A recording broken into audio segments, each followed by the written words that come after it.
Hi, welcome back to Creepy Places in New England. We are now back in historical Newport. I want to show you there, that's one of the oldest Quaker houses in the United States, and definitely the oldest in Rhode Island. We are now heading towards the African Colonial Cemetery, also known as the Slave Cemetery, and God's Little Acres, and hopefully, besides presenting a very sad history in America concerning the slave trade, see if we could also maybe pick up a few ghosties too.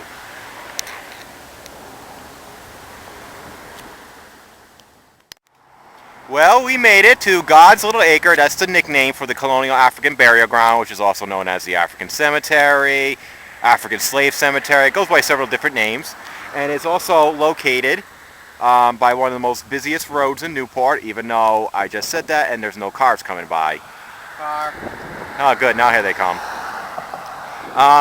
It looks like that the cemetery obviously would have been separated from the white folk. And now it looks like instead they connected it all. That's not part of the African cemetery, but I think it's mostly over here. So now we're going to go and explore and pick out a few interesting tombstones to show you.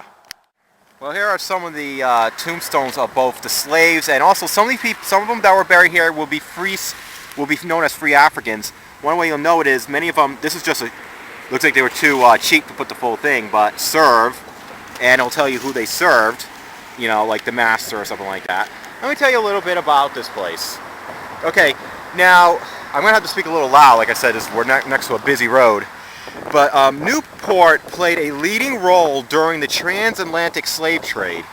From Newport throughout the 18th century, its growth came from the exports of rum, candles, and of course slaves.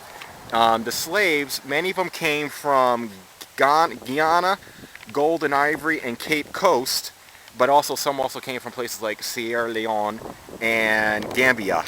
It should also be noted that in Newport, 1 in 3 families owned slaves, because a lot of people would consider slavery to be a southern thing, but a lot of people up here had slaves too. By the beginning of the American Revolution, Newport had a large free African communities. Like I said, some of these tombstones are so old you can't really read them. And some of those free slaves would establish the first Free Africans Benevolent Society in 1780. Well, here's a very interesting tombstone. Just want to note that obviously they wouldn't use the word African American or black. They would have used the word Negro. And this was a child who died. I can't quite read the bottom portion of it. It says belong to, but I'm not sure if this was the father or something. But usually if it mentions belonging to or servant of a particular person, usually means it was a slave. Well, here's another one that uses the word Negro, and this one says servant, so this poor soul right here is a slave. And died in 1739.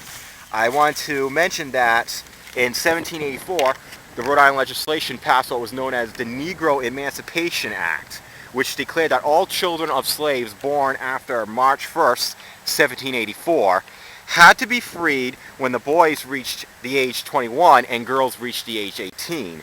And by 1790, there were still 260 households in Newport with slaves. I should also mention that some of these are a little bit more modern, and definitely after, after slavery was abolished during the Civil War. So some of these might actually have ancestors here. Like this might be an ancestor of a free slave or a direct lineage to slavery. Well, we've got some tombstones in here, and here's more of the African Colonial Cemetery. Like I mentioned before, they're now mixed. Up there towards some of the trees up there looks like there's Russian writing on it, including one from a former police department. Here's Carr. Carr, I know, was also a slave. And I should mention that a lot of these tombstones were carved by a man named Zigo Stevens. He was kind of like a masonry worker, and he did a lot of the tombstones for many of the Africans who were buried in here. Here's another one I wanted to show you. Peg, a Negro servant to Henry Bull. I wanted to mention them. For one thing, it was a young child, 6 years old, obviously a slave, died 1740. She was a slave to one of the most prominent families in Newport, and it makes you wonder what kind of slave work would they have an innocent, 6-year-old child doing. And I'm assuming, being that it was a female, probably kitchen work and laundry and stuff like that. But children at that age shouldn't be being slaved around. Well, I want to introduce you to a few people. Here's Phyllis. She was a faithful servant, wife of Zingo Stevens. Here's Elizabeth. You just stop doing that, Steve. Wife of Zingo Stevens. And Violet, wife of Zingo Stevens. No, he was not a polygamist. He just, unfortunately, the guy kept outliving his wives. So he married 3 times because, well, they kept dying on him, poor guy. And they're all buried together. I do not know if Zingo Stevens is actually buried with them. I'm assuming he is, but if he is, there's no tombstone. I want to point out another one. Now this name's kind of like worn out, but it's another servant of Abraham Redwood. Abraham Redwood was a white guy who owned close to 200 slaves in Newport. What makes his story a little bit more interesting, see, he was a Quaker, and the Quakers didn't like slavery. They were actually many of the abolitionists. And they asked him to give up his slaves, and he said, no, I'm not. And so he was forced to resign from the church. Well, here's another one I wanted to show you here. Something's interesting said on it right here. It says about 56 years old. Reason is that many of the slaves who came over here, well, the records of when they were born were not necessarily there, so many of them had to sort of be guessed. So that's why a couple of them you'll see, like, about. And this person died in 1769.